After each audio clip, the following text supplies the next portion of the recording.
our value is to have fun, right? We're in the entertainment business. We want to have fun. So how do we apply that to our hiring process?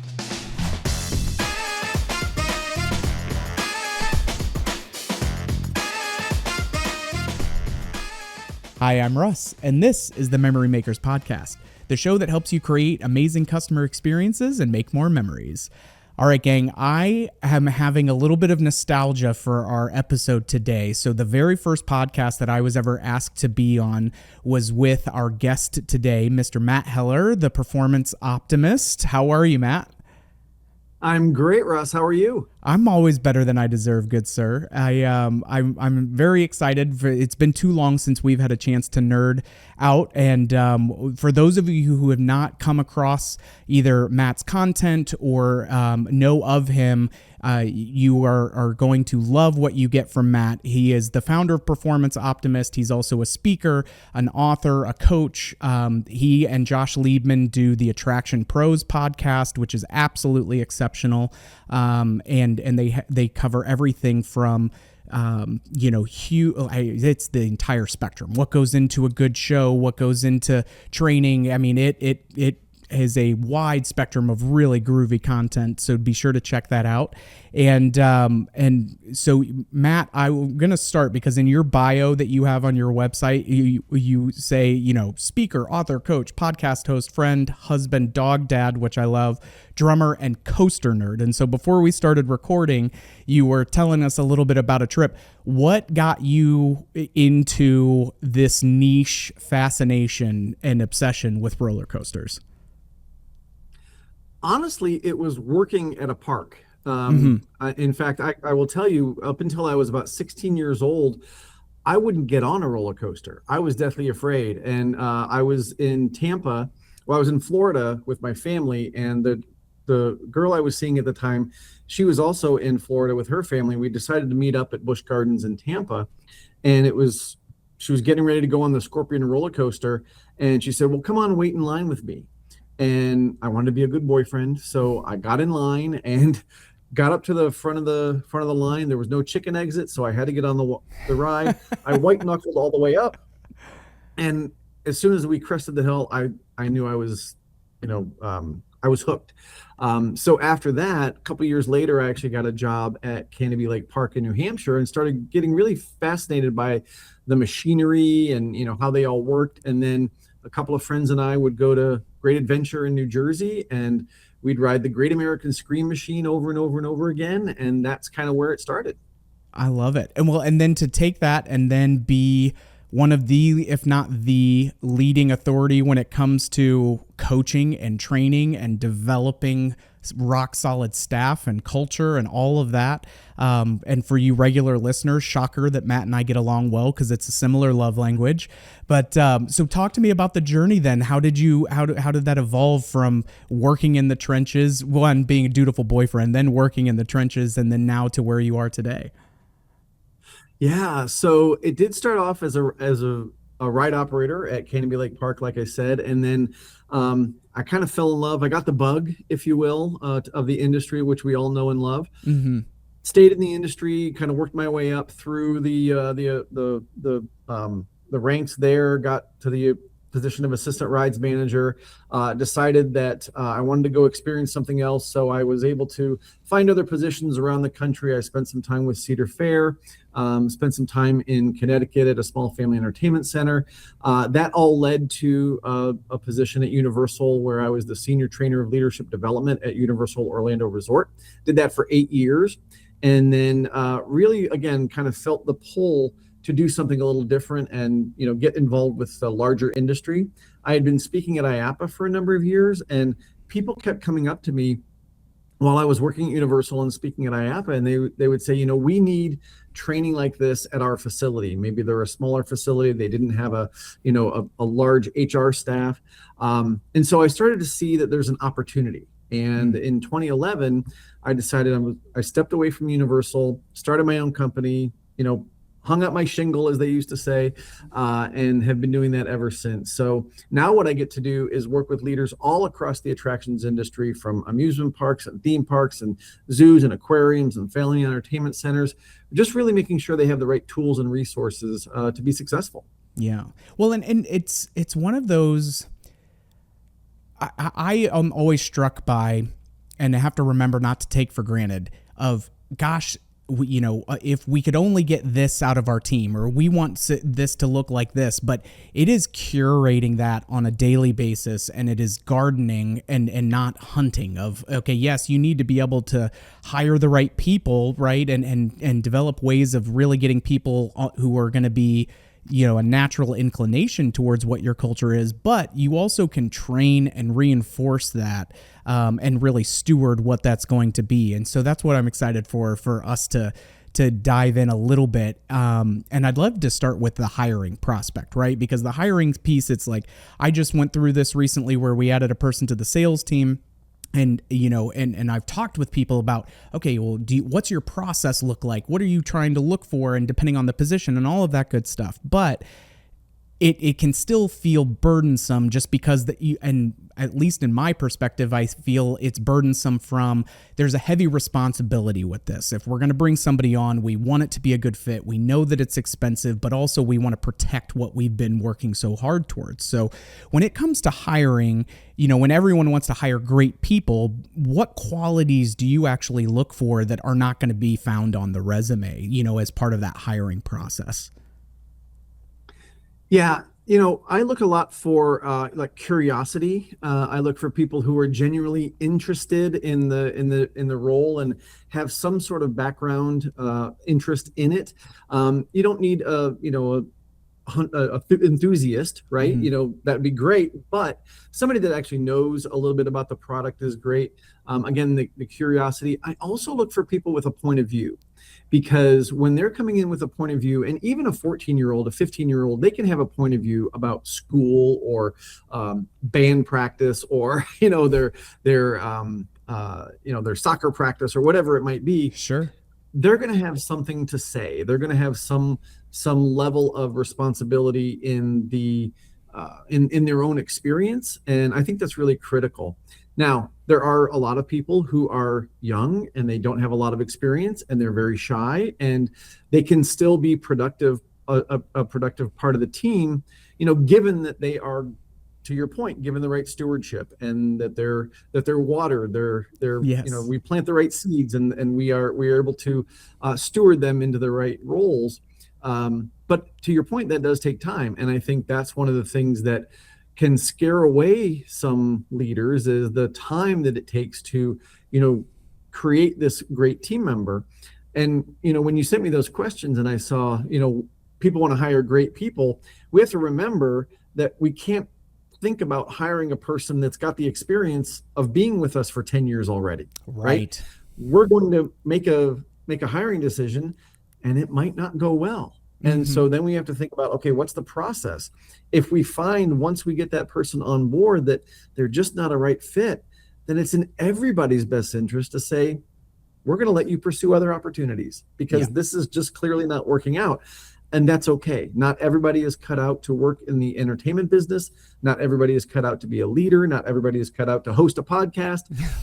So we have to be able to identify that talent and put the talent where they're going to be the best, the most useful. Yeah. Well, and I feel like that kind of ties in of like, where are these missed opportunities that can come in the hiring process? And I think it's, one, have you recently like taken a look in the mirror of saying what strengths do we have on the team? Because it's so easy to default to the lowest common denominator of, I need help and bandwidth, and it's like, right, but just because they can fog the mirror does not mean that they are going to be a good hire.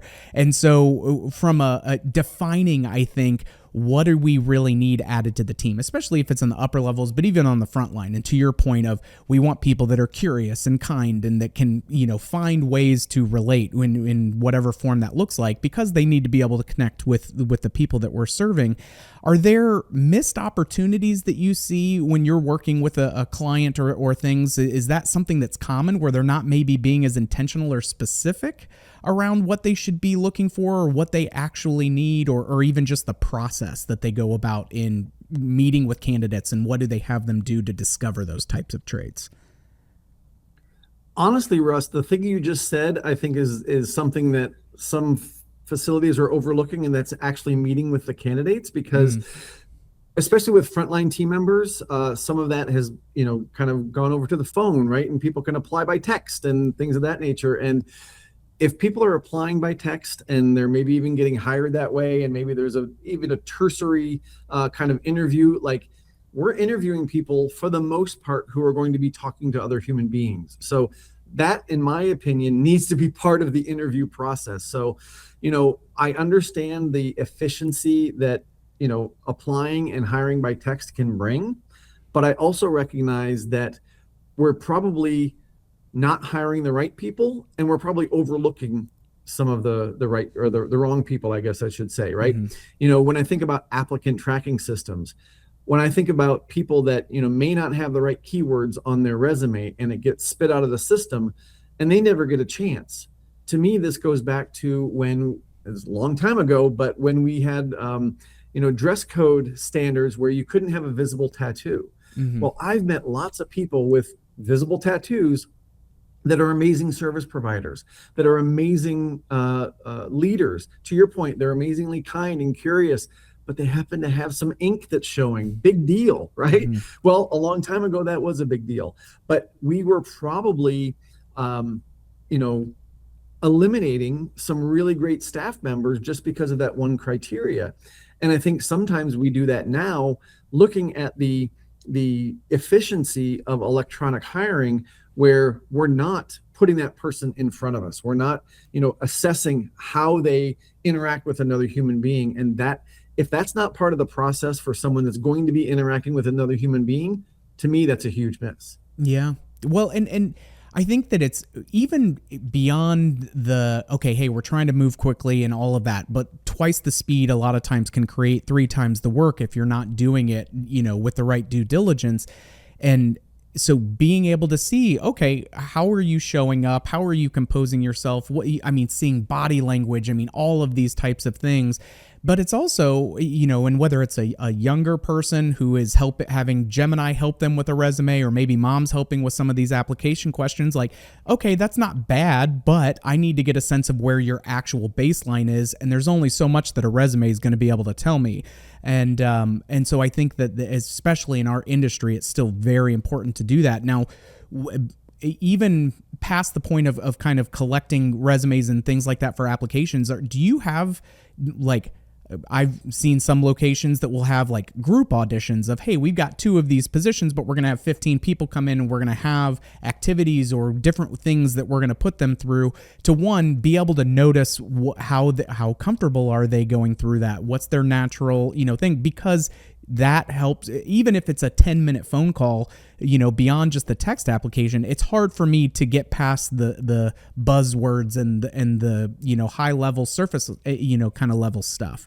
And so is that still a relevant practice of, like, hey, we should try group auditions? Or if it's a high level position like a general manager, like, are we going to do a spouse dinner to see, what are you with, like a glass of wine in your system or something like that? Just depending on what the situation calls for. Absolutely. I'm a huge fan of putting people in real situations so that you can see how they're going to react in that real situation. We all know that people can go on YouTube and see, what should I say during a job interview, right? We can all do that, right? Yeah. But when you get that person, that executive with a glass of wine, or you get a team member in a group interview, absolutely you can see their real personality come out.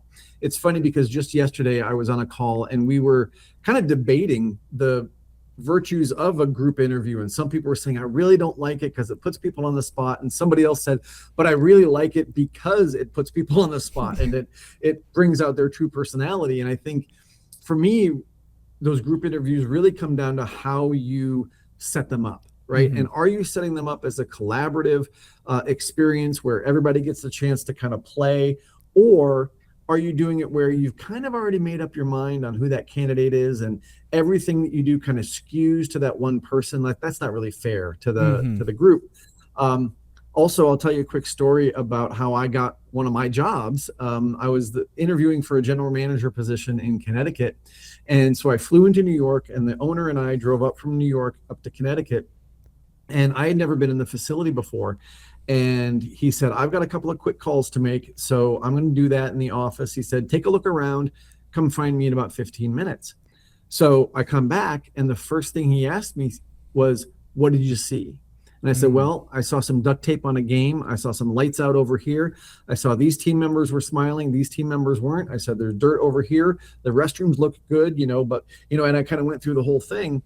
And we went on with the interview. And later on, as he was offering me the position, he said, that was one of the reasons that I decided to hire you, was because of your observations, because of the things that you saw when I asked you to go look around the facility. Now, I never asked him, was that a test? Like, did he do that on purpose, or was it just a happenstance kind of a thing?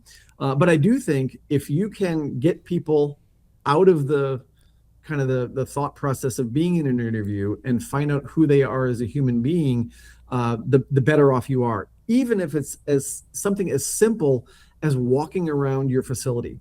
Mm-hmm. If you're at a park or you're in an FEC and you just get out of the office and walk around with that person, does that person greet other people? Or if you introduce them, hey, this is our front desk person, how do they interface with that person? Are they picking up trash? Right. Are they making observations? When you bring them back to the office, can you say, tell me what you saw, beyond what I may have pointed out? That's a great way to kind of see what they're seeing. So to speak. Well, so you mentioned the picking up trash. I think I've shared this story before, but so when I worked at Laser Flash in high school and college, one of the things that in that application, so if you were going to come on to be either a laser tag marshal or a birthday party host, you would do these group auditions. You'd bring in like a show and tell, like you bring something in that had meaning to you, and you'd get up in front of the group and tell them, hey, this is who I am. This is why I brought this thing. And so that way you could see their comfort level. And we do some icebreaker games. And I found out after the interview, and I failed this trash picking up test, is that we would purposely put a piece of garbage in the laser tag briefing room and just see. It wasn't like you didn't automatically fail if you didn't pick it up, but it was just one of those things of, gosh, okay, if we're going after to fill 2 positions, but I've got 15 people that are applying for this thing, and I'm tied in second and third place, but this person picked up the trash. Like, it's a good little indicator. And so I think, and I laughed about it now because I still am like, okay, when I'm walking through somebody else's FEC and I see trash, like I'm picking that up. Like that was just some life lesson piece where I realized like, oh, I didn't play that game right. But really it's something that can be, it's this is who we are, and this is what the gig is going to be. And so the interview needs to put the candidates in positions where you're going to be flexing those muscles in some form or fashion over a period of time, so you can really see, okay, like, yep, maybe a little bit lighter in this area of skill set, but they are how they're wired, makes a big difference. We can coach this up potentially. It just gives you better context, I feel like, for how those people are going to be over the beginning of that journey. Yeah. Oh, sorry. Go ahead, Matt. No, I was just going to say, I think you're absolutely right. Like that gives you clues into how they're going to interact with the team, but also how they're going to interact with your guests. Also, to your point, like how many people come in knowing how to run a laser tag game? Like not many, right? No. Like ride operator running a laser tag, like there's not many opportunities to do that in the general population, right? So of course you're going to have to train that, but can you train someone how to be kind? Right? Can you train somebody, again, going back to curiosity? You can influence that, and you can role model that, and you can show people that this is the right way to go. But isn't it better if they come in with some of that, and we can assess that through the things we've been talking about? Yeah. And to your earlier point too of, okay, they may not be cut out for a birthday party host, but they may run the kitchen like a Swiss watch and be able to get after it. And so again, it's not that this is the same thing that we do for everybody regardless. Like there may be some evergreen things that are part of that process, but it should be, I mean, even here at Creative Works now, like if you're coming in and in a later stage interview, I'm going to send you a demo deck on our laser tag arena, and I'm going to have you, we're going to role play in a sales call, so that way I can see like, how do you build rapport? How do you do those things? But if it's a muralist, like we're going to have them come in and say, okay, here's a cool concept, like put your spin on it, show us what you got, we need to see some true like application of the basic skill sets. So that way we can just, I think ultimately gets you further faster, with the right people on board. I'd love to shift gears a little bit and talk about, okay, as we've hired on people, how are we developing them? One, to be better human beings, but also strong leaders, and leader and title are different things. And so what are we doing to pour into our team members, in order to develop them? And this is also where I always get tickled when I talk with folks on the hiring process of like, well, they don't know how to, we had to teach them how to push a mop. And it's like, yeah, a lot of 15-year-olds aren't pushing a mop around at home. I didn't push a mop, and no, granted, did I need to get walked through it like my handheld? No, but what a clean bathroom to you is versus what you get away with at home are different things. And so how do we actually, one, set good expectations of what success looks like and what our standards are, but also how do we start to really not just manage people, but pour into them and develop them? Well, I think those are two different things, right? Mm-hmm. I think to manage the process of getting the schedule right and meeting payroll and all those things, those are processes that you have to get right. Because people want to know what their schedule is. They want to get paid. They want to know that if they've requested a day off and they went through the process that you laid out, that they're going to be able to go to their sister's wedding or whatever it is, right? They're managing that process is really important.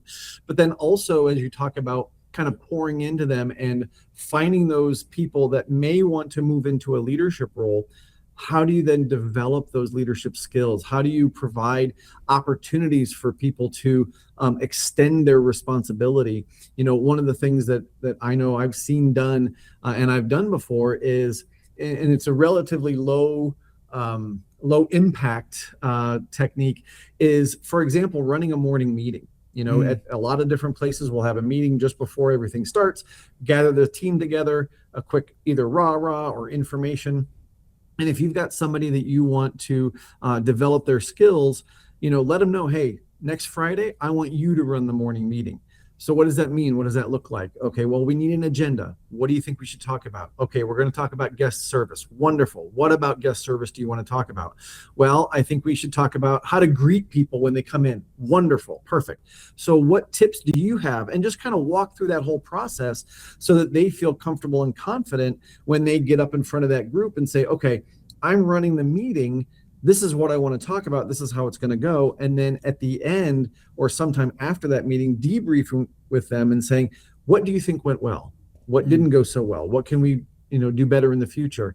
And to me, that's about that idea of pouring into people and giving them opportunities to get outside their comfort zone and do things they've never done before, because that's really the only way they're going to learn. And that also develops leadership skills. Now, is everybody cut out for that? Does everybody want to run a morning meeting? Absolutely not. But the ones who are either raising their hands or you're seeing the potential in them, those are the ones that you kind of tap on the shoulder and say, hey, I see that you can do this. I think you have an opportunity here. Do you want to do it? That's a really important question, because if they say, no, I don't, okay. And I've had experiences in the past when I was a young leader and for lack of a better term, I twisted a guy's arm to get into a leadership position because he was such a great service provider, and he crashed and burned. Yeah. And it was because he really didn't want to do it. So that's a really important question to ask at the beginning. Like, is this something you want to do? Yeah, I think I do. I think I want to take on more responsibility, maybe be in a leadership role someday.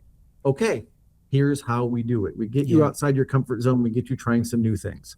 Well, and that's a great point on, do you want to do this? Because there are times where you've got an awesome rock star frontline employee and you put them into a leadership position and it's like, well, they're really good at this, and so now we're going to make you in charge of people. And some people may not want that, or they may not, like, just because they can do all of these tasks at a really high level, that's a different animal than leading a group of people. And how do you show up for them and do those things? Because now you've got a lot more Dr. Filling, you've got a lot more EQ that needs to come into play, and other things like that, the accountability factors, and how do you have tough conversations? Because that is a thing where, okay, great, yeah, I want to lead people, but then if you're terrified of having a tough conversation with somebody because you don't want them to come away feeling like they're unappreciated or to not like you, that's a tough ask if you're going to be leading a team and not be able to then have candid conversations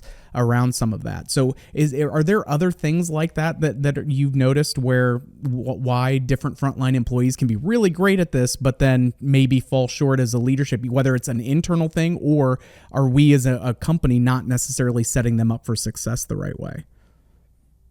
Well, I think there's a lot of things in what you just said that Yeah. can be pointed to in terms of those reasons.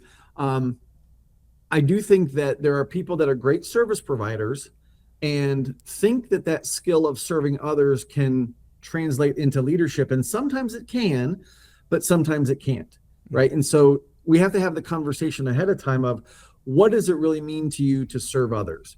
What does it really mean to, again, take on additional responsibility?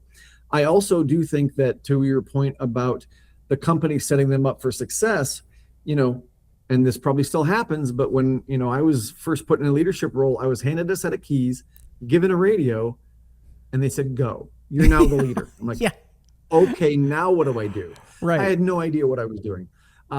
So did they really set me up for success? I probably have to say no, but it was a lot of sink or swim, and I made a lot of mistakes, and I, asked a lot of questions, but that process, I think, absolutely has room for improvement. Whether it's some mentoring or coaching, or providing some books or resources, or having people listen to podcasts, or, even just meeting with them at the beginning of the week and saying, what are you looking to accomplish this week? Mm-hmm. Well, I want to get to know some of these team members. Great. And then at the beginning of the next week, did you do it? Did you follow up? Did you meet those team members? How did it go? What went well? What could be done differently? And then just kind of spreading out that training over the entire course of that person's tenure, so that they're always learning something, always looking forward to some new skill that they're going to be able to achieve. Mm-hmm. I feel like you almost have to have this mindset of, okay, if I'm going to put somebody in a leadership position, I have to be ready to mentor them as they grow through that process, because it is a learning curve, and you don't know, or you just may not have had a ton of experience doing those kinds of things before, and doing those check-in and kind of being that accountability buddy where they feel like they've got support and a good backstop, and not getting into helicopter mode or hovering parent kind of syndrome, but yeah, hey, here's some good books that you can do, just helping them broaden their horizons around some of that, I feel like. And you even do things like the masterminds and other coaching that goes around that, but creating those types of opportunities, right? Or it's, hey, we're going to send you to this event so that way you can meet these other operators and broaden your network a little bit, or we're going to have you be a part of this mastermind. Or even if it's the basic, hey, we've got a company Audible account and here are some really good books that we put in there. I mean, at its most basic level, and check any of the above that you want to do, but having those types of thinking of it more of, I need to mentor and help these folks and be a Sherpa on this journey. I think, one, even for your own expectations of, this takes a little bit more time for me to do this the right way, but it's really important that we take those extra steps to make sure that we're actually helping them know what success looks like, or finding new ways of trying that when they get put into a role like that. One last piece on developing. So the balance between accountability and encouragement. So I get caught up in this Kim Scott with Radical Candor was one of these eye-opening books that I had exposed to, where it's, oh no, if I'm clearly separating you as a person from the problem, and we're making it about what the issue is and not you, one, that helps lower defensive shields, but also communicating why I'm giving you this feedback, whether it's my care for you and I don't want you to show up in the wrong way, or it's negatively impacting the guest, but making sure that they understand why it may be an accountable, or candid conversation needs to be had. Are there things that you found that really help that when you're trying to give somebody good feedback?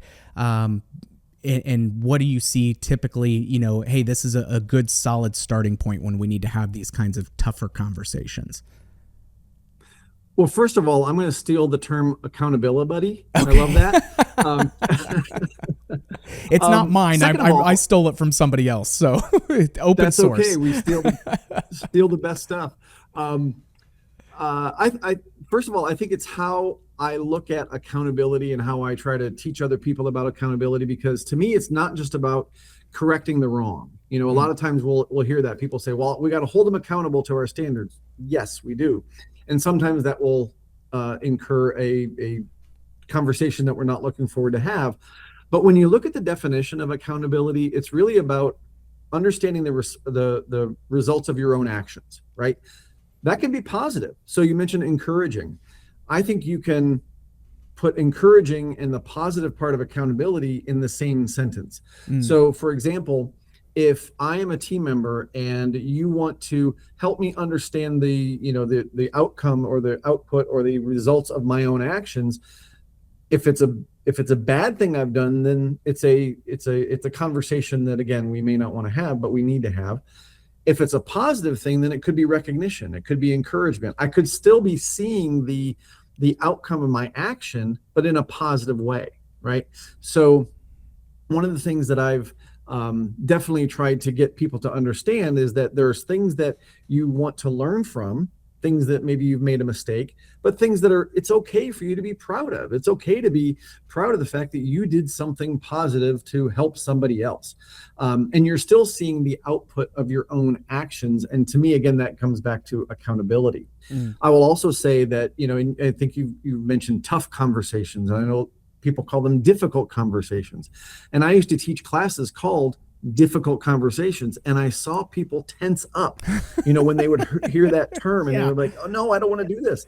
So same content, exact same message, but I started calling them strategic conversations. Mm. And people's shoulders went down. They're like, "Okay, what is this?" They're a little more curious, because instead of saying at the outset, "This is going to be difficult, this is going to be tough, you're not going to want to do this," instead of doing that, we're saying, "This is a really important conversation that you're going to have with your team, because you care, because you want to be kind, because you want them to be the best that they can be."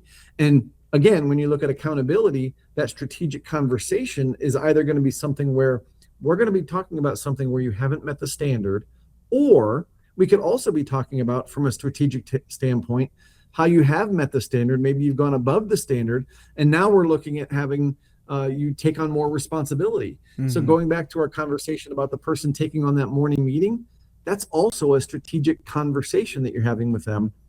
It's just more on the positive side of accountability than on the negative side. Oh, I think that's a really important just mindset and framing to have with that. And again, it's strategic importance. I absolutely agree. Um, so I'm going to shift gears into some culture aspects as well. So you have written a book called The Myth of Employee Burnout. You've challenged this traditional idea of employee burnout. So where are some of the common misconceptions that you've seen, or what led to you writing The Myth of Burnout?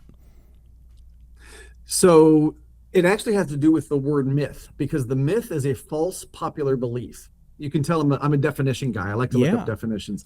I think it helps ground us in terms of what we're actually talking about. So a myth is a false popular belief. And what I found is that I was growing up at seasonal amusement parks and, talking to different operators and people like that. And we would all say the exact same thing, that, somewhere around mid-July, there would be this burnout. People would be unmotivated. They would be tired. And everybody and their brother was saying it was because of the heat. It was because of long hours. It was because of the guests that they were interacting with. And of course, because I had heard that so often, that's what I thought it was too. And then we would try to, overcome that by, okay, it's happening in July. Well, let's have a big party in July, right? And when I was at Canopy, we had the Canopy Olympics, and we used to have a huge Olympic-sized pool, and we would do raft races and all these kind of fun things. And so we'd have a big party for our team at that time. And it would bring up morale for like a day or two, but then we go right back to the same thing. Sure. So what I found was that we weren't addressing the right causes, which meant we weren't addressing the right solutions to burnout. And so what I did was I looked up burnout. All right. And so the definition of burnout is now, of course, it escapes my head, but it'll come to me. Fatigue, frustration, and apathy Mm-hmm. resulting from prolonged stress, overwork, and intense activity. So if you take that and look at the two sections of it, fatigue, frustration, and apathy, that's the physical, right? We can Mm-hmm. see when people are frustrated. We can see when people are apathetic, but it's resulting from prolonged stress or this feeling of overwork or intense activity. So let's bring it back to stress just for a moment. If you're a frontline team member, what's the cause of your stress? Could it be the guests? Sure. Could it also be because your schedule is wrong? Yeah. It could be because you're working with people that you don't get along with. It could be because you're not sure of what to do. You're not sure of your expectations. The person that you were working with yesterday, they got fired and you have no idea why. Are you next? Right. So now you've got all this stress built up. So as I was sort of researching this and trying to figure out what the real solutions were, it really came back to leadership. Like, Mm. how are we leading our teams? And so as I started looking at that, I thought this is not a mid-season problem. Like when I first started talking about this, I called it the myth of mid-season burnout, Mm. but it has nothing to do with the middle of the season. This is a year-round problem that in a seasonal business tends to manifest itself in the middle of the season. But Right. it has everything to do with the things you've been talking about already. It's hiring. Are we hiring the right people? If we're not, if we're just hiring the people that can fog a mirror, that's going to cause stress and a feeling of overwork to the people that they're working with, because they're going to have to pick up the slack. What do we teach them in orientation? How do we train them? A lot of organizations will have values and a mission statement, and that's wonderful. But what I found is that they were treating all these different processes, hiring and training and onboarding and recognition and even termination, as completely different processes. But if you take your values and you say, I'm going to apply that value to every single one of those processes, it now becomes kind of a cycle. And if you say, hey, our value is to have fun, right? We're in the entertainment business. We want to have fun. So how do we apply that to our hiring process? Well, we look for people that are naturally wanting to provide a fun environment. Wonderful. Now, how do we,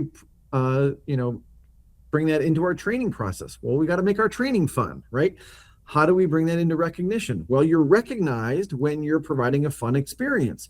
How do we bring that into discipline? Well, you are recognized, or it's acknowledged when you're not having fun, right? And the reason you would be terminated is because you're not providing a fun environment for other people. And then you do that with all of your different values, but it creates a very clear path for people and a clear understanding of what those expectations are. It doesn't eliminate that stress, but it does get rid of quite a bit of it. Mm. So when we look at burnout, or when I look at burnout now, it absolutely has to do with that cycle. It has to do with leadership. It has to do with the emotional investment. And honestly, I see that fatigue, frustration, and apathy as the secondary part. Like if we get to there, we might be too late. So we Mm. have to address the stress. We have to address that feeling of overwork. And then intense activity. Everybody can take a certain amount of intense activity, like the morning rush at an amusement park, or a birthday party. That we can do that. But when it's prolonged and we get no opportunity to kind of reset and recharge, that's when the stress kicks in, and that's when the burnout kicks in. Mm. Yeah. Well, and it's good then to one, are we actually solving, are we grasping what the true root cause is, and then therefore are we able to mitigate that more appropriately earlier on in the process. I love that. When I think about just some recent conversations that I've had with different operators, and looking at, gosh, it just feels like the Wild West, and we've got these employees, but we've got people leaving, or they're just chasing a paycheck and yada, yada. And it's like, I understand that there can be frustrations in just maintaining your staff. And there is a certain portion of the population that's like, nope, they're going to pay me 75 cents more an hour here. Great. Like, okay. But when it comes to maybe great employees or really rock star employees, if they're leaving, that hits and stings a little bit more. Are there things that you have noticed or patterns or even correlations maybe of why great employees may leave as opposed to just the transactional ones like going after the paycheck? So the word that pops to mind when you ask that question is the word challenge, right? If they're a great employee, are they being challenged enough? You think about a great student or somebody that really excels in school and they're acting out or they're being a nuisance because they're not being challenged enough. Mm. So if you have a great employee that is really top of their game, like it's not enough to just let them be top of their game. Although for a lot of busy managers, like that's the person you don't have to worry about. Russ, he's a rock star. I don't ever have to Yeah. worry about him. But the fact of the matter is you do, because he's going to get to a point where he's not going to feel challenged. He's going to feel like this other place is going to use my talents, more effectively. So that's why I'm going to go. So, that may be a person that is now running the morning meeting. That may be a person that is in charge of your incentive program. That could be a person that you can delegate some of those things to that you don't need to do as a manager, certainly not payroll, but things like, like I said, employee incentives or, employee recognition or something along those lines that, that person can really sink their teeth into so that they stay engaged. And that's what I found with people that are like that are, always go, go, go, always looking for the next thing, is that if you as a leader are not challenging them and you're not giving them opportunities to have more responsibility, they're going to find someplace that is. And so at that point, it's not about the money. It's about their ability to go farther and to do more that they think they're capable of. I love it. Um, Before I let you go, I have two things that I want to touch base on. One, I want to shout out both of your books, The Myth of Employee Burnout, which we've just been talking about, but All Clear is your other book. Tell me a little bit about that, because again, I want we're nerds over here, and so the book club is always moving and grooving. So tell me a little bit about All Clear and what led to that book. Absolutely. So All Clear, I'll give you the full title, All Clear, a practical guide for first-time leaders and the people who support them, is really about moving into a leadership role. So as I've kind of gone on this journey of not only being in parks and being in leadership roles and now, consulting with people about that, one of the things I've noticed is one of the hardest transitions to make in any organization is going from being an individual contributor to now leading a team. And sometimes that is a team of your peers, sometimes it's not, but you still are leading people. And so, All Clear really comes from standing on a ride platform and you give the thumbs up and you say, we're all clear, we're ready to go. So I wanted to give people the all clear to move forward into that leadership role. And so it's also written for the person that's going through it, but also for the leader that is leading them through it, because a lot of people don't have that experience. So it's about, like we've talked about, selecting the right person for going through that process. It's about ongoing training with them. It's about supporting their journey so that they can be set up for success once they're in that role. I love it. Well, I have thoroughly enjoyed our discussion, Matt, and we will have to get together again soon, because there's so many rabbit holes that we haven't even begun to scratch the surface on, and I always value your insights. But one thing that I always ask folks is before they go is a favorite book, a quote, a podcast, an audio book, and it could be something that you came across on a bumper sticker that you saw in traffic on your way in this morning, or something that's been a good pillar for you over the years. And you can't list your two books as your favorite books, even though they are on somebody's list as favorite books for sure.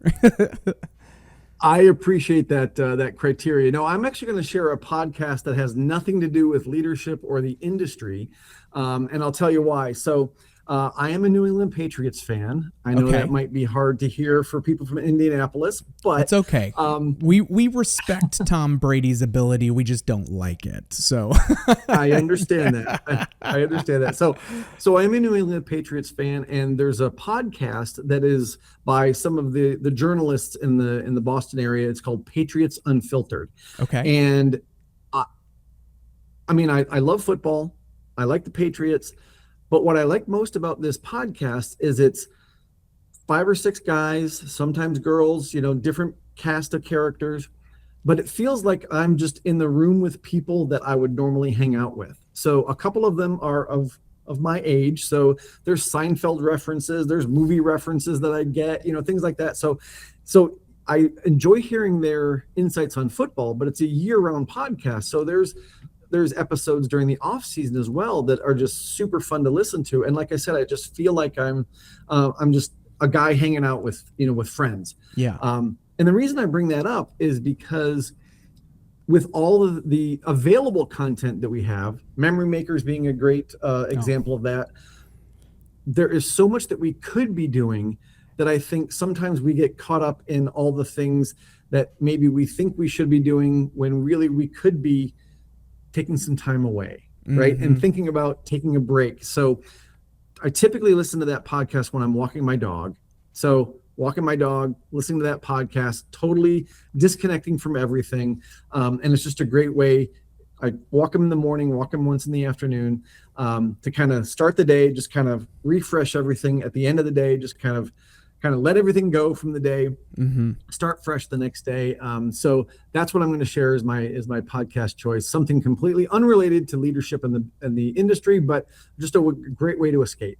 I love it. I love that. So thank you, Matt. I really appreciate the time for you to take to do this, and look forward to us getting to do more of it down the line.